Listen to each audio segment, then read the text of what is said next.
नमस्कार, अन्नपूर्णा रेसिपी या चॅनलमध्ये आपले मनपूर्वक स्वागत.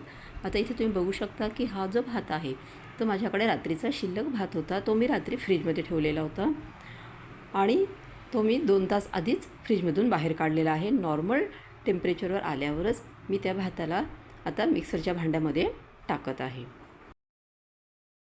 एक वाटी भरून मी भात घेतलेला होता, तर तेवढेच वाटी आपल्याला पाणी घ्यायचं आहे आणि मिक्सरमध्ये आपल्याला थोडंच पाणी टाकायचं आहे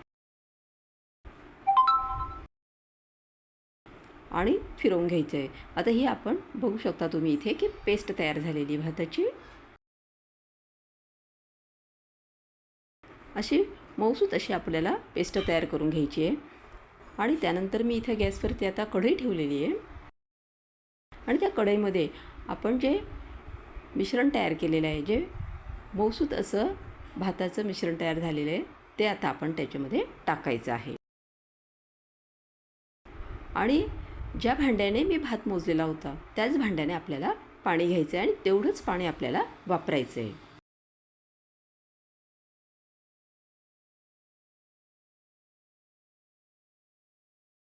आता हे छान आपल्याला मिक्स करून घ्यायचं आहे आणि असं थोडं थोडं पाणी टाकत राहायचं आणि मिक्स करून घ्यायचं आहे चांगलं. आणि गॅसची फ्लेम आपल्याला लो ठेवायची आहे. 15 ते 20 मिनटं आपल्याला ते चांगलं होऊ द्यायचं आहे. जेवढं आपलं जास्त मिश्रण शिजेल तेवढे आपले पापड चांगले होतील. जर ते मिश्रण कच्चे राहिले तर मग पापडाला फुटा जाऊ शकता.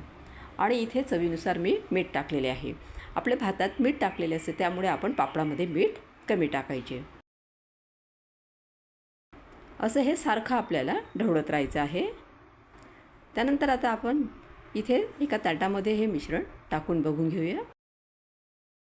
आता हे छान आपल्याला घट्ट झालेले दिसते.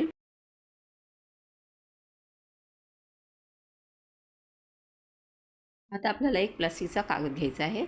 त्याला आपण थोडंसं तेल लावून घ्यायचे आहे आणि नुसतं आपल्याला त्याच्यावर चमच्याने असे हे मिश्रण टाकायचे आहे. जास्त बारीक आपल्याला टाकायचं नाही आहे ते, तर आपल्याला ते जाडसरच ठेवायचे आहे. म्हणजे कारण पापड कोरडे झाल्यानंतर, सुकल्यानंतर पापड बारीक होतो.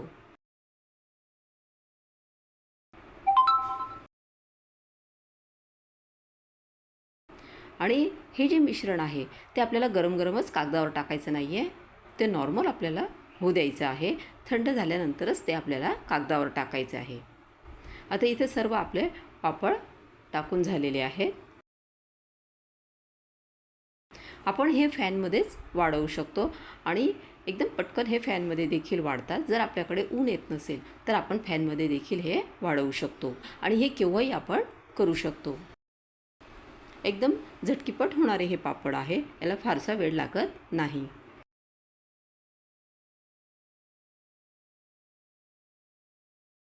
अशा पद्धतीने आपले हे पापड जे आहे ते छान इथे सुकलेले आहेत. आता आपण ते तळून घेऊया. पहा, इथे तुम्ही बघू शकता किती मस्त असे आपले पापड तयार झालेले आहे.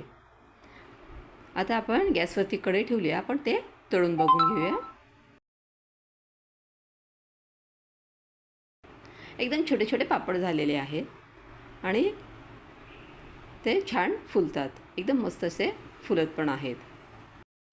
अशा पद्धतीने आपले किती सुंदर असे पापड तयार झालेले आहे. एकदम खुसखुशीत असे पापड आहे. आता इथे तुम्ही बघू शकता की आपण एक पापड फोडून बघूया.